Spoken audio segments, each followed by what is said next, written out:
Show de bola. Então, fala pessoal, sejam muito bem-vindos aí a mais um vídeo do canal Talking About Testing. Dessa vez, estou tendo o prazer de receber aqui no canal o Daniel. Como é que tá, Daniel? Beleza? Tudo ótimo, cara. Legal falar contigo. Sempre um prazer. Show de bola. Então, para ti que está chegando no canal agora aí, não esquece de deixar um like, se inscrever no canal, acionar as notificações, compartilhar esse vídeo com pessoas na sua rede aí que possam achar interessante. Hoje a gente vai bater um papo aí com o Daniel Wild sobre fluxos de Git, que é um assunto que eu tive a ideia de trocar essa ideia com o Daniel, porque semana passada eu assisti um vídeo do Dave Farley, que é um dos caras que escreveu o Continuous Delivery, onde ele estava falando sobre.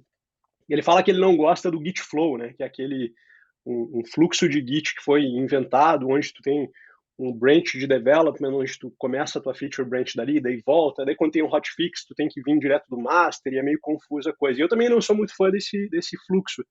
E eu me lembro quando conversando com o Daniel, em alguns momentos, e vendo ele palestrar, eu me lembro que o Daniel sempre falava do tal do trunk-based development, né? Tipo, para que se preocupar com um monte de branches se a gente pode trabalhar só no trunk? E aí eu convidei o Daniel para bater esse papo aí. O Daniel é um cara que eu admiro, assim, desde o... Tem algumas pessoas que passam pela nossa vida que a gente, que a primeira vez que a gente conhece a pessoa, escuta, a gente já bate um clique, assim, e com o Daniel foi assim, é um cara que a gente tem bastante coisa de mindset bem alinhado. Então, as primeiras vezes que eu ouvi ele falando nos grupos de métodos ágeis e coisa e tal, foi um cara com quem eu me identifiquei bastante. É um cara que é um profissional que me inspira bastante e é um cara que tem bastante bagagem aí. Então, eu queria deixar um tempinho aí para te apresentar para a galera, Daniel. Obrigado de novo aí por estar com a gente aí. Legal, cara. Bom, na essência, eu sou uma pessoa desenvolvedora de software que acaba fazendo um monte de coisa diferente na vida, né? Então, eu participo de projetos ligados com diferentes tecnologias, com diferentes abordagens, diferentes nichos de negócio. Então, eu tenho empresa de tecnologia, eu tenho empresa ligada com educação, eu tenho empresa de basquete, ô Romero. Então, é meio isso, sabe? Eu vou juntando. Isso começou a potencializar muito, porque eu mudei meu jeito de aprender, né? Tudo que Uhum. eu quero aprender vira um projeto paralelo. E aí, se esse projeto paralelo ganha um pouco mais de energia, ele pode virar um CNPJ. E aí as coisas começam a ir acontecendo. Então, né, tem o Mais Dev aí, aquela iniciativa lá que tu participou já para, né, formação de pessoas em desenvolvimento. A gente está montando coisas agora para fazer novos experimentos. Então, assim, tem projetos que têm uma certa urgência, que tem modelo de negócio, tem Sim. empresa com mais de 100 pessoas, tem empresa que não tem nenhum funcionário, tem coisa que nem é empresa ainda. Então, eu vou brincando assim, cara, mas na essência, lá sempre é, cara, o que sobra é código. É Que meio isso, massa. assim. Que massa. Eu admiro demais esse lance. Teve uma publicação que tu. Não sei se eu posso dizer recentemente, porque agora tu publica todo dia, né? Mais de um post por dia, mas teve um Por post que eu enquanto, li aí, no blog um podia, pode né? crer. Teve um post que eu li, sei lá, quem sabe um mês atrás, eu acho que tu falava dessa, ou quem sabe um pouco mais de um mês, não sei, dessa questão dos teus negócios, como eles não começam com a ideia de ter fins lucrativos e eles vão se desenhando ao longo da jornada deles e algumas coisas se transformam em outras e outras vão, né, tu vai priorizando e despriorizando de acordo. Eu achei muito legal aquele conteúdo. Exato. É bem isso aí. Massa. Cara, eu queria que tu contasse pra gente começar esse papo, antes da gente mergulhar em fluxos de Git, eu queria que tu contasse um pouco mais do teu background, desde a época que tu trabalhava com desenvolvimento, botando a mão na massa mais direto do que hoje, até o momento atual, com as tuas empresas e essas tuas diversas iniciativas. Se tu quiser, assim, dar uma palhinha de cada uma dessas iniciativas, ou Boa. pelo menos das que estão mais, que tu tá colocando mais energia no momento. Eu vou tentar manter na perspectiva de gestão de código, de versionamento de código. Vamos Show, brincar show. assim. Então, eu comecei a trabalhar com algum tipo de sistema de versionamento de código lá por 97, e depois, mais em seguida, em 99. E basicamente a gestão do código era alguma coisa do tipo, cara, atualiza lá naquele servidor e era isso, entendeu? Só copia o código para lá e mantém atualizado lá. Normalmente era uma pessoa desenvolvedora ou duas, Então tu não tinha essa gestão de conflito, quase que não existia, né? Depois eu fui para um ambiente aí já atuando com software profissional, mais de um módulo, aonde o processo de atualização de arquivos no servidor era como se tu criasse um log dizendo, olha, eu mexi no arquivo tal e o arquivo tal, e tu ficava ali atualizando aquilo meio que também cada um pedindo permissão para poder fazer o momento da integração, né? Não sei se tu lembra de uma ferramenta chamada Xplanner. Não. O Xplanner era um softwarezinho para gestão de projetos e tinha uma cabeça de métodos ágeis já nele, né? E o Xplanner tinha uma feature que eu achava muito sensacional, assim, que era uma parada de tu podia dizer que tu queria fazer merge de alguma coisa. E aí, quando tu dizia isso, tu entrava numa fila, ele montava uma fila lá para ti. Então, assim, o Daniel tá na fila, depois tem o Valmir que quer fazer merge de código e tal. Mas eu olhava para essas coisas, cara, e eu pensava assim, não pode ser assim, cara. Não pode ser assim. Eu tive um período anterior a esse, ao usar o Xplanner, onde eu usava software de controle de versão que tu tinha que bloquear o arquivo. E daí, se eu tivesse com o arquivo bloqueado, tu não conseguia mexer no arquivo. Sim. Então, isso causava muitas vezes com que a gente quisesse ter arquivos o menor possível para ter a menor chance da gente entrar em bloqueio um com o outro. Mas eu vou te dizer que então, essa coisa do merge hell, que é essa brincadeira da gente tentar sincronizar o código, né? Sempre foi uma coisa que eu nunca lidei bem com isso. Eu nunca gostei disso. Assim, cara, joga o código para frente. A única vez que eu fui criando versões do meu software, ou cópias dele, foi a única vez que eu não consegui entregar um trabalho na faculdade. E meio que esse troço virou isso virou uma trava para mim, que eu pensei assim, pô, eu sempre fiz o software sempre na sequência, e sempre evoluindo pouco a pouco, e quando dava errado eu voltava um pouquinho, depois eu ia de novo. E nesse que eu comecei a dar uns caminhos diferentes, mas eu mantinha versões, chegou no momento que eu tinha uma versão que funcionava menos pior, vamos chamar assim. Aí eu, cara, vou entregar essa aqui, porque tem um bug, mas eu não consigo achar onde é que tá esse bug mais. Já era, eu não consigo mais olhar para isso, sabe? E entreguei o trabalho do jeito que tava lá e tal. E Mas aí, era só tu quando mexendo nesse código? era só eu, mas eu resolvi fazer uma parada de evolução, de versão, e não sei o que ela que eu quis resolver fazer, e eu falei, cara, não. Sim, Sempre às vezes o cara complica mais do que precisa, né? Se é só uma sempre na pessoa trabalhando no principal. código, né? Exato. Sempre na principal. Vamos sempre na principal. E aí o que aconteceu? Quando chegou. Então eu passei por CVS, Subversion e tudo mais e tal. E quando entra na história do Git, tem Mercurial também, nessa mesma época assim começa, mas o Git é meio que ele ganha muito pelo GitHub, né? Por causa da questão social do código. Eu acho que ele ali foi uma vantagem competitiva, um diferencial competitivo muito grande. Quer dizer, porra, codar virou um troço de dar like, de ficar amigo da pessoa que coda, ver o que tá E fazendo. muito projeto open source começando a usar Muito o projeto open GitHub e source, versionando com Git, né? né? Tu tinha lá o longínquo SourceForge, depois vem o Google Code, e aí começam a aparecer várias ferramentas nesse sentido, né? Mas o GitHub, ele chega, ele toma total, assim, a cena, né? E aí quando começa essa história do Git, cara, né? Controle de versão distribuído, e tu poder ter o teu nó aqui, o outro nó lá, e todo mundo sincroniza para os remotes que tem e tudo mais, eu falei, caramba, dá para pirar aqui de um jeito, dá para fazer coisas erradas ao extremo aqui nessa brincadeira, né? Eu tinha muito esse pensar, assim, do tipo, cara, olha quanta coisa ruim dá pra fazer com esse negócio. Tipo, né, de errar o remote, e quando tu vê, tu tá atualizando num lugar que não era para atualizar, e tu não mantém o teu fonte atualizado onde tem que estar atualizado. Então, sim, tinha muita coisa presente ali. E tu trabalhou muito com projetos com mais de com referência a mais de um remote, e por que tu fazia isso? Heroku? Heroku? Imagina que no Heroku nós tínhamos os 2 ambientes Heroku para poder fazer os pushes no ambiente dev, no ambiente homologa, no ambiente não sei o que lá. Então, na prática, era um remote, né? Por exemplo.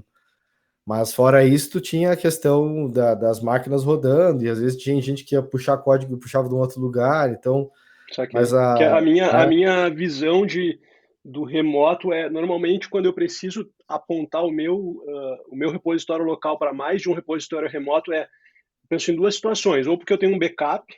Então, por exemplo, eu tenho meu código no GitHub, da onde eu trabalho, é o que está mais atualizado, mas eu tenho um backup no GitLab, por Sincroniza exemplo. um outro. É. Beleza. E um outro é quando eu trabalho com forks, né? Onde eu tenho o meu origin e o upstream, né? Que eu quero me manter atualizado com um fork, por exemplo, de um projeto open source com o qual eu estou contribuindo. É isso aí. É mais ou menos isso nesse caso, mas no caso do Heroku, é que no Heroku tu faz um push para aquele que é o main, o trunk ali, Sim, dali em diante é como se ele causa um deploy, né? É isso que sim, ele vai sim, fazer quando tu faz isso. sim. Mas, e aí, cara, a gente chega num momento em 2009, onde me chega essa oportunidade de começar um projeto novo e ir trabalhando, e não foi ainda a hora de trabalhar com Git, né? A gente estava com Subversion ainda, e eu estabeleço com a galera que é o seguinte, caras, a gente não vai ter branch, não vai ter, a gente só vai ficar atualizando a raiz desse negócio aqui. E aí vem os comos, né? Uhum. Tá, mas e aí, como é que a gente mantém essa história? Como é que a gente vai Quantas fazer para manter pessoas eram, só para ter uma atualizado? ideia? Nesse daí nós estamos falando, já tinha umas 10, 12. Uhum. Já tinha umas 10, 12 com certeza.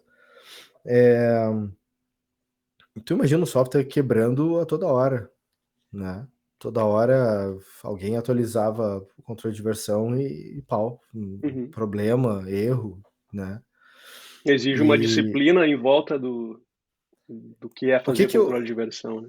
o que que eu fiz, assim, cara, nesses casos, assim? E aí vem um ponto que a gente pode até brincar um pouco, que é, para mim não tem uma questão é melhor seguir o Git Flow ou fazer trunk-based development, entendeu? Uhum. Para mim tem um lance que é o seguinte, o trunk-based development, ele te força a funcionar de um jeito, Sim.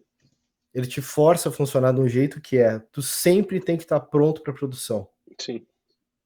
Então esse era um dos Essa era a princípios. pegada que o Dave falou nesse vídeo. Assim, E esse é o no meu momento que princípio. tu trabalha sempre no main branch, tu tem que Isso. acabar se preocupando em o teu branch estar sempre estável, o que significa que tu tem que acabar te preocupando com várias outras disciplinas da É. engenharia, que não só versionamento de código, que é, né, um pedaço. E eu sou um preguiçoso. Sim. Então, falei, cara, eu não quero ficar prestando atenção para mais nada. Só Uhum. garante que tá atualizado aqui na frente e nós vamos para frente. Então, assim, a regra era, pensa que a qualquer momento eu posso chegar aqui e dizer, faz deploy. Uhum. E vocês não podem ter medo de fazer esse deploy. Aí vem a pergunta, tá, mas como é que eu faço? Eu tô com um trabalho em andamento. Como é que eu vou fazer para deixar esse trabalho em andamento disponível aqui? Se tu diz que eu tenho que fazer o deploy, eu falo, tu vai ter que deixar ele desligado. Uhum. Como é que eu deixo ele desligado? Uhum. Aí entra o toggle, Sim. né? Tá, mas e se o meu código estiver afetando um outro código, como é que eu vou saber? Vai falhar o teste? Sim. Então a gente. Esse que é o legal, né? Tu acaba tendo que adicionar várias outras coisas, feature tag, o teste automatizado, provavelmente teste automatizado em mais de uma camada da aplicação para garantir que as unidades funcionam, que as unidades se integram, que o software como um todo funciona. É bem nesse lance. Então a gente passa a operar de um jeito onde eu preciso que a equipe consiga operar bem com os testes, Uhum. consiga operar bem com algumas métricas de auditoria de código estática para poder saber conviver com, por exemplo, tu tá vendo que tem um ordens no teu código. Por Uhum. que tu vai levar esse troço pro main lá, pro trunk? Não leva, resolve aqui antes de mandar. Então, algumas coisas. Eu tinha um projeto de uma multinacional, nós rodávamos era um projeto em Java, a gente rodava o PMD. Uhum. O PMD Vanilla, se tu pegar e instalar ele por padrão e dar um play nele, ele te trava o teu código, dependendo de como é que tá o teu código. Né? E a gente rodava na época, o CI era o Cruise Control. Uhum. Era o CI que rodava a brincadeira. O clássico projeto da Fotrix lá. Sim, que depois E virou o GoCD, né? virou o GoCD. E aí o que aconteceu? eu configurei no PMD 5 regras. Só tinha 5 regrinhas que ele rodava para tu cuidar, cara. Só olha para isso aqui, se tá acontecendo, se tiver, né, dá uma trabalhada aqui, leva para lá mais corretamente e tal, e assim vai.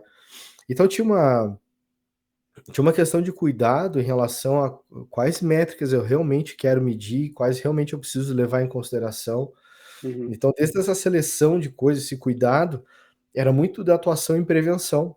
Eu não Total. queria que as coisas estourassem, né? E aí ia complementando. Então, tinha a coisa da auditoria, tinha as camadas de teste. Ah, tinha que fazer TDD. Eu falei, cara, isso é outra história. TDD é um estilo de programação. A pessoa Sim, tem que ser TDD. Não é, sim. ah, meu projeto usa TDD. Não, não, não. E não é uma coisa que se aprende do dia para a noite também, né. Teu Leva pro- algum às vezes pode levar é, 1 ano, 2 para o cara pegar o- mesmo o espírito. é isso. O teu projeto tem testes. Sim, Tu pode ser uma pessoa que usa TDD para sim, trabalhar. E sim. TDD não é sobre testes. Temos que lembrar disso sempre, Exato. né? TDD diz respeito, apesar da tradução lá ser do acrônimo Test Driven Development, mas É sobre o, design, TD, né, de o software. TDD me ajuda a fazer o necessário. É. Ele me ajudava, cara, são essas 5 aceitações aqui que eu tenho que fazer passar, e aí nós vamos. Então, como é que eu lidava com isso, né? Porque na prática era isso, Valmir. Imagina, todo dia dava uma nhaca com código. Sim, Alguém fazia um push sem ter feito, sem ter puxado o código para a máquina antes e empurrou o código antes de puxar, aí quebrava alguma coisa lá que tinha, ou tinha que. Então tinha um circuito que era, cara, traz o código para tua máquina, roda os testes locais, que não pode ser o build completo, né? sim. Tu tem que ter um build mais curto para conseguir dar conta de coisas mais unitárias e de repente algum que outro teste funcional, mas vamos pensar assim, ó, 2009, cara, rodar um Selenium, coisa parecida, dar play no Selenium é 30 segundos. Então tu não podia ficar dando play nessas coisas, tu não tinha essa Sim, habilidade para fazer essas coisas, né? Qualquer iniciativa de testar funcionalmente uma coisa, até o browser abrir, até tu rodar uma coisa, até aquilo baixar de novo, era muito tempo. sim. Então tu deixava o mínimo de testes, se possível nenhum, Para te dar o mínimo de segurança. né? E rodava ali a parte unitária e avançava o código para frente. E quando ele batesse lá no CI, daí ele ia tentar fazer de repente um deploy em dev ou coisa do tipo, e aí uma outra bateria de teste ia rodar, né? Então tu podia fazer várias camadas ali de builds, né? Por exemplo. Sim. Mas o que que rolava? Eu tinha um exercício semanal com a equipe de coding dojos. Uhum. E nos dojos eu trazia desafios para fazer a galera ir se entendendo, se encontrando com esse mecanismo do vai e vem do código, Sim. né? E aí tinham várias estratégias ali para brincar, tipo, Isso é uma parada que eu acho muito massa. Eu né? trabalhei na Thaler, lá em Floripa, e eles fazem Code Dojo toda semana, faz anos que eles fazem. E é É essa isso aí. coisa, assim, no momento que tu torna essa rotina uma coisa rotineira, né? Tipo, Uhum. tipo assim, começa com uma coisa mandatória, mas depois, num tempo, começa a se tornar rotina. É o modo de trabalhar, né? E, tipo, e o É, legal é que o dojo é o momento que tu tem um certo conforto, assim, né? Tu não tem a pressão da entrega, tipo, o principal foco é o aprendizado, então é troca de experiência. Que massa, cara. é bem isso aí. E é um jogo, cara. Cara, tinha várias coisas. Na época do Hudson, eu acho, Uhum. tinha um plugin do Hudson, se não me engano, que ele fazia tipo uma gamificação. Tu fazia um commit certo, ele contava um ponto. Aí tu fazia não sei o que lá, ele contava um ponto. Aí tu quebrava um build, ele te detonava e tal. E aí tinha uma brincadeira numa das equipes que, quando quebrasse o build, né, a pessoa que mais quebrasse o build na semana e tal, tinha que comprar bala. Ah, eu Ele me tinha lembro dessa almoçar. aí. Lembra dessa história? Ele tinha almoçar perto de um lugar e tinha uma loja uma loja de doce, cara. Tinha um monte, qualquer bala que tu quisesse encontrar, tu encontrava ali e tal. Era muito divertido a loja, assim. E aí a galera chegava com um sacão lá de bala e tal, a galera se divertia lá, né? Comia ali e tal. Só que teve um momento, cara, que eu parei assim, olhei e falei, mano, nós podíamos abrir uma loja para vender bala. Então tem algo errado, entendeu? Tem algo Sim, errado. O Tipo, não. gamification não funcionou direito. Porque nem era pra ser, era só. O lance era muito mais pra saber quem que depois que a gente almoçasse, Aham. que ia até a loja comprar o esquema, entendeu? Era só isso. Que tinha que caminhar um pouco mais, era uma, 2 quadras além ali pra ir lá comprar e voltar. Mas sempre alguém ia junto, porque queria comprar alguma parada pra casa também. Mas tinha isso. Mas aí eu vi assim, cara, o processo não tá rolando aqui, a gente não tá indo pro caminho certo. E aí, cara, gurizada, volta. Retrospectiva lá e tô, ó, Teve o da mano. casca de banana também, né? A casca de banana do Canoli, a clássica. De botar uma casca de banana no cartão, né? É, E aí, só que tem o cheiro, né, meu? exato. Porque para medir espera, né? Ele queria medir a espera de um cartão para ser atacado, mas ele aprendeu lá com um cheiro que não foi muito bom, assim, ó, deixar uma casca de banana pendurada, enfim. Mas isso é um pouco assim, cara, da experiência que ela desenrola para outros lados, Vamir. Quer ver uma brincadeira? Então vamos lá. Só pode atualizar no principal.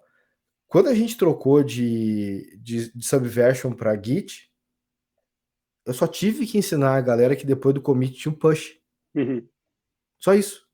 sim, A única mudança no workflow de trabalho era lembrar pra galera que commit não queria dizer nada. sim. Tu tinha que empurrar depois o esquema para lá, entendeu? Uhum. Mas, tirando isso, não mudou nada no circuito, Mas né? tu não tinha, por exemplo, que às vezes, eu imagino, às vezes quando eu trabalho tanto com feature branch, ou se eu trabalho com trunk-based development, eu só trabalhei em trunk-based em projetos que são só meus, que não tem mais ninguém contribuindo. Nunca trabalhei com trunk-based numa empresa, assim. Uh, mas eu fico imaginando, numa empresa onde tem mais pessoas trabalhando, por mais que tu esteja trabalhando no main branch, pode acontecer de em algum momento já rolou um merge de outra pessoa, né? E aí tu falou então que vocês tinham esse costume de puxa o que veio, o que mudou antes de continuar, então teve mais isso antes de fazer o push de volta Isso. pro remoto, né? Então sempre pega de volta, roda de novo com teus lances e aí empurra tudo junto, Uhum, né? E esse jogo, e aí, tá, mas e aí, não dava problema? Dava. Se tu ficasse muito tempo com o código na tua máquina, sim. ia dar problema. Então tinham várias práticas que vinham junto dessas, que era commits curtos, tu Sim. poder ir evoluindo o que tu precisava evoluir, não ficar com medo ou criar essa segurança de que o teu código conseguia ficar lá dormindo em produção, Uhum, né, enquanto a coisa não tava acontecendo ainda. sim. Eu criei uns efeitos paralelos nesse contexto. Esse contexto mais assim que eu te falo é o da iMovie, né, que é o que eu tô Uhum, conectado até hoje. A iMovie nunca teve ambiente de homologação para fora. Era muito comum, né? Ah, teu ambiente de teste para o cliente dar uma olhada como é que tá ficando. A gente nunca teve isso. uhum, O teste do cliente sempre foi em produção, sim. usando Toggles. Então eu Sim. conseguia ativar só para aquele usuário daquele cliente fazer o teste. Eu gosto muito de quanto menos ambiente, melhor, cara. Eu escrevi um post que fala sobre quantos ambientes a gente deve ter no ciclo de vida de desenvolvimento de software, e tem aqueles casos clássicos, né, que tu tem ambiente de dev, que é a máquina do Dev, dev, daí tem o dev teste, integrado, UAT, teste, staging. homologação, pré-produção, e Sim. daí tem uma configuração diferente aqui, quebra, no outro não quebra. Quando eu trabalhei no Airbuy.com, era a máquina do dev, o CI, que era criado on demand, destruído on demand, e produção, e deu. E, tipo, era muito menos problema para resolver, mas também é a mesma coisa que trabalhar com trunk-based, eu imagino, no sentido de que não é só usar essa ferramenta ou usar esse método. É Não, tipo, o que tu tem que colocar ao redor para te dar é. robustez para conseguir fazer isso de um jeito seguro, né? Tu quer ver uma coisa? Outras coisas que tinham ao redor disso. Então, assim, não tinha ambiente de teste, tá? Então tinha que ter os Toggles para poder operar. Uhum, A atualização do banco de dados era feita um dia antes da atualização do software. uhum, Peraí. Então interessante. tem que ter database refactoring, então, Sim, senão tu não roda. sim. E se dá problema, tu tem que fazer rollback, mas o banco de dados está lá atualizado. Ele tem Rollback as de banco é constraints. bem mais complicado, né? Então, as constraints default tem que voltar a operar. Então, eu tenho que estar atualizando aquele campo novo com algum valor padrão que não vai impactar o que está rolando, Sim. enquanto eu vou lá e corrijo o que tem que corrigir e volto de novo. A gente fazia uns lances parecidos no Airbuy também. Né? Então, para mim tem esse movimento sempre assim de fazer esse movimento, sempre está indo para frente, né? A gente tinha um processo de deploy que demorava, dependendo do... Num dado momento, demorava umas 8 horas para fazer um deploy em produção. Caraca. E era mais ou menos 4, 5 horas rodando teste. É uma bateria completa e rodava em produção também. Então a gente isolava Sim. uma máquina e rodava o teste como se tivesse... É tipo assim, imagina o cluster das máquinas, eu criava uma outra fora do cluster, mas acessando o banco de produção. Sim, sim. E aí rodava todos os testes aqui. Depois que isso aqui estava ok, daí a gente fazia o processo de atualização. O Que processo de massa. atualização já era brincando com todo esse jogo também, né? Basicamente a gente derrubava as máquinas de produção e quando subia a nova para recompor aquela ali, ela vinha com a versão nova. Sim, O rollback era a mesma coisa. sim. Então esses Só que ao mecanismos contrário. vão acontecendo, né? Então eu criei um ambiente para não ter essa incomodação, entendeu? Uhum. Esses dias deu um problema de feature branch lá que alguém começou a usar. Falei, mano, só deu porque tu usou, entendeu? Eu nunca Cara, vou ter esse problema. Eu nunca vou ter esse problema porque eu nem sei o comando para criar um branch no Git, cara. Entendeu? pode crer. Tu podia dar uma palhinha pra gente, assim, sobre a principal diferença entre os sistemas de versionamento, de versionamento de código que existiam antes do Git e o Git, assim, qual é o grande diferencial do Git para a galera que, sabe, sei lá, que não conhece tanto no assunto? Cara, o lance do Git para mim tem a ver com essa coisa de que qualquer ponta, imaginando que eu tô com código na minha máquina, tu tá na tua máquina, o outro tá na tua máquina, na teoria, qualquer um desses nós poderia ser o principal. Uhum. É, o legal é que Isso pra mim, antigamente a gente tinha Subversion, esses outros, que tu baixava só o código, só os arquivos que tu queria mexer e modificava e voltava, né?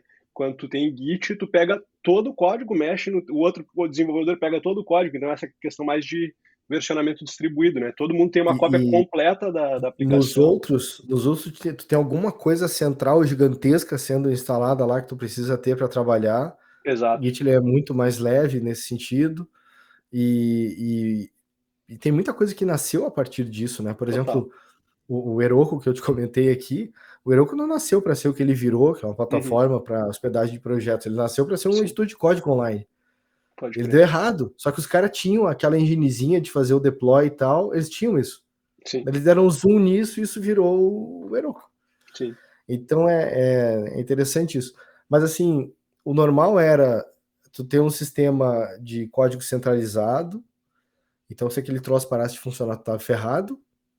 Do que tu comentou, o cenário que tu comentou de ter um remote que é um backup, né? uhum, E digamos que uhum, aquele nó lá caiu, tá tudo certo. A gente vai usar aquele cara lá para atualizar, quando esse aqui voltar, a gente sincroniza para cá e segue a vida. Então, sim, tem muita coisa que o Git resolve pela natureza dele.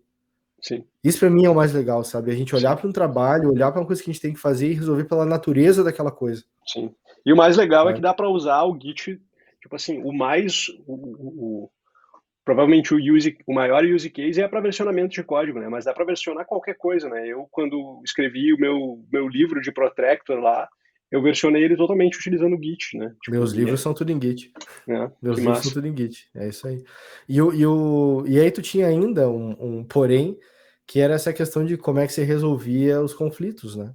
Uhum, Então, algumas ferramentas, elas impediam que duas pessoas modificassem o mesmo arquivo, que sim, é uma coisa insana. Dependendo do contexto que tu está trabalhando, é quase que impossível.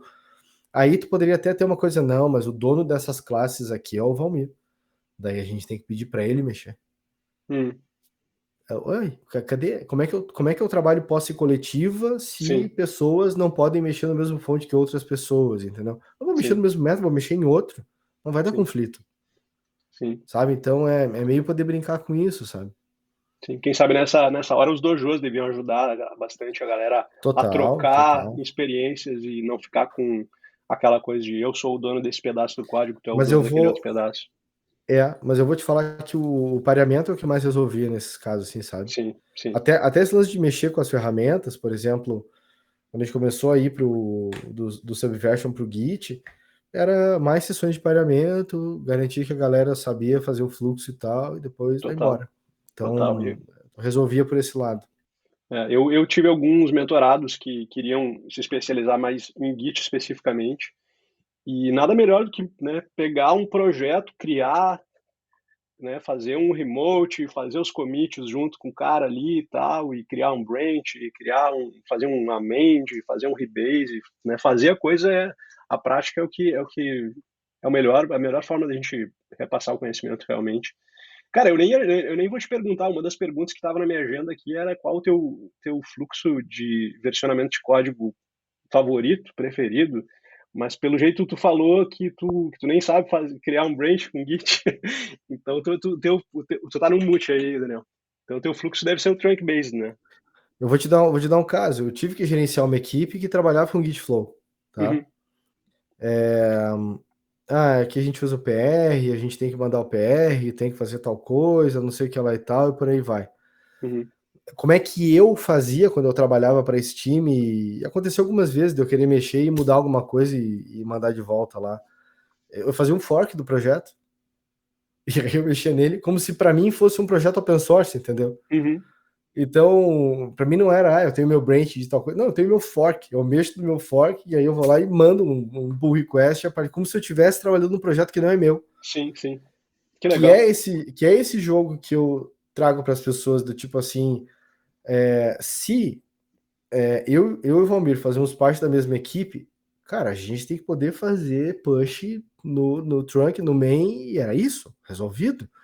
Agora, se eu cuido de um projeto, o Valmir cuida do outro, aí, como é que funciona? Não dá bagunça, Daniel? Não, não dá, porque o Valmir não tem acesso ao meu projeto, nem eu tenho ao dele, mas a gente Uhum, pode mexer nos nossos projetos. Como? A gente faz um fork, e uhum, aí eu mando um pull request para ti, tu manda para mim, tá tudo certo, mas é muito aqui o conceito do inner source que a gente chama, entendeu?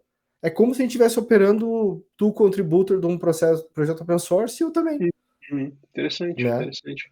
E aí quando a gente sente que, por exemplo, pô, já fiz isso no teu projeto umas 5, 6 vezes, assim, não, meu, Daniel não tá fazendo nhaca aqui, tá tudo certo. Ô, Daniel, quer saber, cara? Ô, meu, tô te dando permissão aqui, pode mandar direto aí, fica sem problemas, Sim. entendeu? Eu, eu, Então eu, é meio eu, nesse jogo.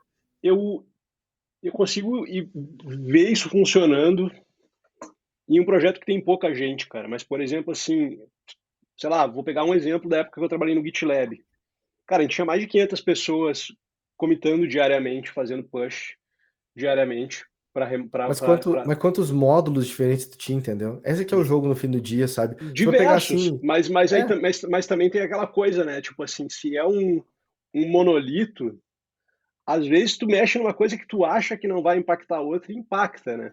mas aí é o teste. Aí tem que ter o teste. Não, Aí eu não tenho teste, com né? certeza, tinha teste, mas daí o teste era demorado, entende? Daí o cara é apressado, não quer esperar. Então, tipo assim, né, eu nunca tive a oportunidade de trabalhar num projeto de verdade com trunk-based development. E aí eu queria te perguntar, assim, porque eu tenho experiência com. Eu não gosto de Git Flow, tá? Eu gosto de trabalhar assim, ó. Eu gosto de trabalhar com feature branch a partir do main branch. Então, eu, tipo. Só que. E eu acho que.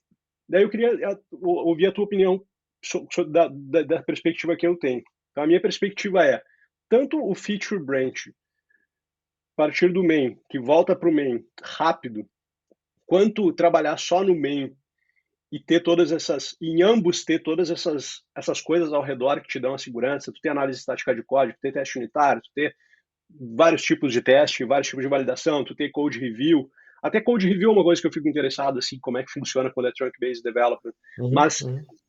eu acredito que ambos têm como funcionar muito bem, mas e não é porque tu usa um ou porque tu usa o outro, mas é porque tu usa o kit, esse kit ao redor É o deles que te kit ao dão a redor. segurança, né? É o kit ao redor. Olha só. ah, Esse time que eu comentei contigo aí que usava o Gitflow, eu demorei um ano para convencer as pessoas que era importante a gente ter feature toggle, tá? Uhum, Quando que eles acreditaram em mim que era importante ter feature toggle? Quando fizeram um deploy emergencial na sexta e parou a plataforma inteira. pode E crer. aí tiveram que fazer um rollback e eu falei, se tivesse toggle, vocês podiam ter mantido o deploy. Sabe que tem uma outra coisa que eu vejo no mercado, assim, teve uma experiência que eu tive recente, que a galera se confunde também de, tipo assim, uma coisa são os teus branches e outra coisa são os teus ambientes. Eu trabalhei numa empresa que fazia assim, tinha o ambiente dev, tinha o ambiente de homologação e tinha o ambiente de produção. E daí, tinha o branch de dev, tinha o branch de homologação e tinha o branch de produção. Então, o que acontece? Para eu começar a trabalhar numa feature, eu tinha que começar do dev, do branch dev, É. criar Não, uma não. feature. Daí eu tinha que criar o meu pull request para voltar para o dev. Daí, quando fazia o merge, fazia o deploy no ambiente dev. Só que daí agora, como é que eu faço para ir para homologação? Ah, eu tenho que criar um pull request do dev para homologação, É, para o cara, branch homologação. se fazer um merge é ruim, imagina ter que ir fazendo Fazer outros ainda 3 até vezes, tu poder chegar, tinha que entendeu? fazer É 3 meio. vezes exatamente o mesmo Não funciona. trabalho. Significa que tu tinha que mandar o código, o mesmo código 3 vezes para revisão. O mesmo código tinha que passar 3 vezes pelo CI, era uma perda de tempo. E daí a gente resolveu isso Total. com tags. A gente trabalhou com o main branch, fazia o feature branch, rodava tudo, passou no pull request e fazia o merge de volta. Quando fazia o merge, não rolava. Quando fazia o merge, ele fazia o deploy automático já para o ambiente de desenvolvimento integrado. Mas para o ambiente de homologação e para o ambiente de produção, tu tinha que ter uma tag dizendo, tag homologue versão X. E daí quando tu fizesse o push daquela tag, daí o CI falava, tem uma É tag uma nova forma. aqui, vou fazer o deploy. Mas a gente simplificou assim, tipo, antes tinha que criar 3 pull request, 3 code review, 3 CI, para tudo só um só, pelo menos. Como é que É, bem funciona isso code aí. review, cara, com trunk bases? Nós tínhamos uma regra que era a seguinte. Dá para resumir em três estruturas. Se tu trabalhar pareado, pode fazer o Uhum. push sem medo. Já trabalhei assim também. Se tu não tiver pareado, tu tem que chamar alguém para parear contigo para que tu possa levar adiante, para terminar, fazer aquela revisão e poder avançar. Qual era o objetivo de fazer essa revisão na tua máquina e poder mandar para lá? Era diminuir espera, Uhum. entendeu? Não tinha fila de aguardando homologação, aguardando revisão. Não, ele aguarda Sim. na tua máquina. Tu vai impedir o teu código, tu vai impedir o teu cartão, tu pode parear com uma outra pessoa para terminar o dela e avançar, e depois vocês vêm na de vocês e aí avança também. Uhum. Então, isso acelerou o fluxo pra caramba. Ou é do tipo, cara, é sexta-feira, eu tô sozinho no escritório, não tem ninguém parear comigo, tem que ir pra casa. Tá bom, faz o push dormindo. Tu sempre tem a opção de fazer o push dormindo, entendeu? Uhum. Então, assim, essas outras, Seria com a feature toggle, com a feature desligada, é desligada. isso? Uhum. Isso. Então, a brincadeira é sempre assim, tu sempre tem uma saída, Sim, mas tu consegue ganhar um pouco mais de confiança naquilo que tu tem que fazer. sim, Nesse do fazer o push dormindo, teu cartão continua impedido. sim, Tu não avançou ele, né? sim. Ah, mas o código tá lá, mas o cartão tá aqui. É isso, cara. É Isso é isso. outra coisa que as práticas de engenharia de software modernas estão aí para nos ajudar, né, a desacoplar o deploy da entrega. E a gente tem que fazer uso, né, porque a tecnologia está ali para ser usada, não tem mais É isso aí. desculpa para não usar, né. A Cara, estratégia de liberação, né, meu? Estratégia de exato, liberação é o grande negócio. exato. Deployment e entrega tem que ser coisas separadas, né, não precisa ser ao mesmo tempo. Cara, já que a gente já está com um bom tempo aqui falando, eu estou curtindo demais, assim, sempre que a gente conversa dá para ficar batendo papo por um tempão. Mas eu queria fazer uma última pergunta que seria assim, qual que é a tua dica para quem está entrando nesse mundo de versionamento de código essa pessoa quer se aprofundar em conhecimentos de Git e nos seus fluxos de desenvolvimento? Qual é a dica do Daniel para essa pessoa? Entender sobre como é que tu fatia software. Uhum, Essa é a primeira coisa que eu acho que na verdade, a coisa mais importante para esse processo todo de qual toggle tu cria. O toggle habilita o quê? Habilita que parte? Que tipo de uhum, coisa eu já consigo validar para alguém ver se tá ok ou me dar algum feedback, entendeu? sim. Então, entender como é que tu fatia as tuas entregas, não é quebrar a entrega, é fatiar a entrega. Como é que tu atravessa o teu sistema inteiro para poder demonstrar alguma coisa que depois vai virar algo maior, entendeu? Essa Uhum, é a brincadeira do fatiar, ela tá nesse jogo, assim. O quebrar, a gente mexe no banco, mexe no back-end, mexe no front-end. Não é uhum. isso. Eu quero fazer alguma coisa Que mexe em cada que um deles, mas o atravessa mínimo tudo e possível. faz. Por Sim. isso que na minha definição, o primeiro ticket de um projeto deveria ser um deploy. Uhum. Que massa. E aí tu causa isso desde o início, entendeu? Então, Sim, assim, tu vai ter que ter um fluxo mínimo configurado de CI/CD para fazer alguma coisa, e hoje em dia a gente tem ferramentas diversas aí para sim. já sei com os actions de GitHub, GitLab também vai ter essas coisas, enfim. Sim, Então a gente não tem muita desculpa para, não, é difícil hoje em dia, pô, peraí, não tem um servidor aqui para instalar o CI, então a gente não sim. tem mais Não tem mais essa desculpa mesmo. dificuldade, né? É. E o lance do Git, cara, eu diria que mais importante de saber o que fazer é saber o que não fazer. Eu acho Uhum, que é, é, escolha comandos que você nunca vai usar na sua instalação de Git, entendeu? É uhum, tipo, eu acho que dá para resolver isso aqui com stash ou com não sei o quê. Cara, você teve que usar o stash, tu tem que ter um bom motivo para isso. O que é que tá acontecendo que tu não conseguiu seguir trabalhando o que tu tá trabalhando, entendeu? uhum. O que é que tá acontecendo ali que tu teve que usar algum outro caminho? E eu acho que, assim, de novo, e a gente vai encontrar, e eu conheço pessoas que usam esses comandos do Git com extrema destreza, né? Sabem Uhum. mexer em tudo e tal, mas assim, push, pull, né? O status, a mensagem do commit, mensagem do commit, Mensagem descritiva, né? fazer com que o teu push ele conte uma história do que está acontecendo. Uhum. Então, tu não precisa fazer um monte de modificação para daí fazer um commit. Sim. Tu fez Pode uma fazendo. modificação, É. descreve ela. Fez outra modificação, descreve ela. Fez outra E as modificação, descreve ferramentas ela. de versionamento de código hoje, tipo GitHub, GitLab, elas às vezes até usam essas. Eu me lembro assim, eu gosto muito de revisar código, cara. Eu tipo Sim, posso ser um cara meio estranho, porque tem galera que gosta de escrever o código. Eu gosto de escrever também, mas eu curto pra caramba revisar código dos outros. E eu costumo, quando eu vou revisar um código, ler as mensagens de commit perfeito. daquele pull request, por exemplo, para entender Uhum. tipo o que aquela pessoa estava pensando quando ela fez cada commit.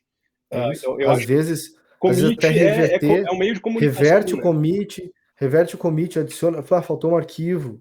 Depois Sim. eu faço outro commit. Não, cara, arruma aquele ali, Uhum. arruma, volta ele, bota mais um item ali, faz o Sim. amend, faz a coisinha que tem que fazer, porque tu tem que conseguir contar a história da tua timeline, entendeu? Esse que é Sim. o Truckbase te pede isso, conta a timeline, o que que tá acontecendo com esse Sim. código, saca? E apesar de trabalhar com feature branches, a partir do main branch e volta, nos meus projetos, eu sempre desligo a opção de fazer squash commit Uhum, e desligo a opção de merge commit, ou seja, tu sempre tem que uhum. fazer um rebase, que daí tu vai sempre ter uma linha só. É como se É isso estivesse aí, trabalhando trunk base, quando tu é olha isso para aí. tua árvore, tu só vê um commit embaixo do outro, tu nunca vê um commit de merge ali, né?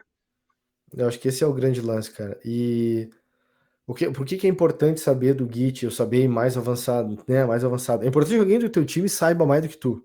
Uhum. Se tu não for a pessoa que vai ser especialista em Git, é importante que alguém saiba mais, porque no dia que der alguma nhaca, tu vai ter alguém para te ajudar em resolver, entendeu? Sim, sim, Mas eu te confesso assim que, cara, eu tento fazer o que eu faço, o que eu organizo da forma mais simples possível, meio que nessa sim. vibe assim que eu vou me organizando, né? Eu gosto muito de pensar sobre a perspectiva da simplicidade. Eu estava ontem conversando com um mentorado meu e eu estava meio viajando assim, não sei se quero conversar com mais pessoas sobre isso, mas que eu acho que quando a gente está tipo no início da nossa carreira, a gente acaba fazendo as coisas mais simples, mas sem saber muito o que a gente está fazendo. Daí a gente vai aprendendo sobre design de aplicações, sobre design patterns, sobre não sei o que, sobre não sei o que. A gente vai começando a aplicar essas coisas e a gente aprende que essas coisas trazem benefício, mas a gente não olha para os malefícios que essas coisas às vezes trazem, para as complexidades adicionais, né, para a questão cognitiva, tipo, agora que tem uma nova abstração, eu ler só esse arquivo não me adianta mais, eu tenho que ler o que o outro faz para entender direito. E eu cheguei num ponto onde, tipo assim, eu comecei do simples, eu fui evoluindo para várias coisas e agora eu tô voltando para o simples, saca? E eu tô tentando contaminar Vou, pessoas com vou te dar um querer, exemplo. tipo, simplificar as coisas. Vou te dar um exemplo. Quando eu faço teste de avaliação de código, que as pessoas Uhum, que vão participar do processo seletivo, uhum, a minha regra é a seguinte: eu leio o código de teste. uhum. Se eu entender o teu código de teste, eu já te dou ok para a galera seguir falando contigo. Se eu Que tiver que massa. abrir o teu código fonte, a gente começou a ter problema. Sim. Então, e por que que eu faço esse esquema da leitura do código de teste? Eu lendo o teu código de teste, eu sei se tu fez commits curtos ou longos. Uhum. Tu sabe, entendeu? Porque normalmente o que a galera faz, e é engraçado isso, ver quando tu vai olhar o histórico, o cara te compartilha o repositório dele da ferramenta, tu vai olhar os commits e tal, tem uma bomba, né? Blum! O cara, ele trabalhou na máquina dele e, puxa, por que que ele não fez os commits curtos na máquina? Agora eu tô Sim, tentando fazer esse passo, agora eu movimentei para cá, agora eu fiz tal coisa. exato. Que daí, esse que tu falou, da gente poder ir avançando e vendo que como é que foi como é que foi o processo de pensamento daquela Exato, pessoa montando aquele código. Para exato. mim, o lance muito é esse, conta a história, que história tu tá contando, entendeu? Ah, mas o meu projeto é mais um projeto interno meu, só meu. Tá, beleza, se tu não quiser fazer, Sim, não faz. Mas são nesses projetos que a gente tem a chance de praticar, entendeu? exatamente, exatamente. É o que eu ia falar. Porque é teu, aproveita para ser. Eu gosto muito de pensar, né? O Uncle Bob, né, o autor do Clean Code e toda a série Limpa, ele fala disso assim, tipo, pratique o seu ofício fora do horário de trabalho, porque quando tu tiver no horário de trabalho e vier um problema, vai ser trivial, porque tu já está É acostumado o a resolver treinar, né, ele. cara? É o treinar, né, Romir? Porra, Exato. eu treino 2.500, 3.000 arremessos certo por mês para chegar no jogo e arremessar 6 Sim. Eu e acho tentar demais. cair e tentar Quando... cair 3, tentar cair Sim, 2. Mas eu preciso treinar 3.000 para ter confiança de quando sim. chegar aquela hora eu sei o que fazer. Eu não preciso Sim. pensar, só faço. Que legal. A prática de código é isso, né, cara? O dojo, eu não sei se tu tem essa prática, mas uma vez por semana, eu faço um FizzBuzz. Uhum, uhum. Eu faço. Eu pego o VS Code e rodo um FizzBuzz. Tu sabe o que que eu faço? Hoje Ah, em dia que eu estou trabalhando para mim, né? Eu escuto a minha audiência e eu escuto quais são os problemas que eles têm e eu crio um projeto local que resolve esse problema que a pessoa quer estava com dúvida e eu crio ou um conteúdo no blog explicando a resolução e com link para o repositório, ou então um videozinho hands-on rápido para uma playlist que eu tenho só de vídeos hands-on. muito bom, muito bom. Cara, para a gente fechar aqui, sempre que eu convido alguém para vir aqui para o meu canal, eu deixo o espaço final para o meu convidado divulgar qualquer iniciativa. Então, né, eu queria primeiro te agradecer de novo muito aí por ter participado e deixar um espaço aí para tu divulgar qualquer iniciativa que tu tenha, que tu esteja tocando aí. Cara, eu acho que a mais conectada assim com o nosso público aqui é o mais.dev. Então a Uhum, galera poder entrar no site, se inscrever lá no YouTube do Mais Dev. A gente tá montando alguns programas para apoio na formação de pessoas. A gente vai uhum. ter grupos de mentoria para fazer. A Vou nossa colocar o ideia link na é descrição do vídeo depois. a nossa ideia é fazer uma parada de geração de impacto, então eu não quero ficar coletando dinheiro das pessoas nem nada, eu quero conseguir achar formas de financiar estruturas de aprendizagem para acelerar o que as pessoas queiram aprender, se querem ir para o lado do no-code, se querem ir para codar, se querem ir para processo, querem ir para teste, enfim, Uhum, criar esses mecanismos aí, criar alguma forma de empresas apoiando outros cursos de formação para a galera poder acessar de uma forma mais barata, enfim, aí tem algumas coisas que a gente está colando para fazer, mas a show de bola. ideia desse projeto a gente tem um número interno nosso de pessoas que a gente quer impactar até 2024 Mas, e estamos devagar, a gente tem agora 3 anos pela frente para executar as coisas que a gente vem testando. Eu particularmente testei grupos de mentoria gratuitos para uhum, ver como que funciona a evasão das pessoas quando não está sendo exigido nada delas. Então eu usei isso como experimento, eu rodei isso durante 12 meses praticamente, foram 4 grupos, cada um trimestral, e é muito engraçado, cara. Daria um mestrado em sociologia, eu acho, talvez, ou antropologia, não sei, mas foi divertido ajudar as pessoas e ver as pessoas indo embora pelos mais diversos motivos, assim, sim, né? E tentando ver como é que eu vou organizar isso, né? Porque não adianta nada eu querer gerar um trabalho de impacto, como é que eu encontro as pessoas que estão afim de dar o passo e fazer, né? Então claro. tem que ter um mix aí de coisas. Show de bola. Mas é isso aí, cara. Vou deixar na descrição do vídeo aqui tanto o site do Mais Dev quanto o YouTube do Mais Dev. O YouTube do Mais Dev, se bobear, tá até no meu canal, deve estar no site, nos canais recomendados. Se não tá, Não, massa. algum canal teu tá lá com certeza. Eu sigo todos os Muito teus bom. canais e são canais bons demais. Cara, Legal, brigadão de cara. novo. Brigadão também pra ti que tá assistindo o vídeo aí. Como de costume, não esquece de deixar um like, te inscrever no canal, acionar as notificações, compartilhar o vídeo com pessoas que possam achar esse tipo de conteúdo interessante. E até a próxima. Valeu aí, Daniel. Valeu, valeu.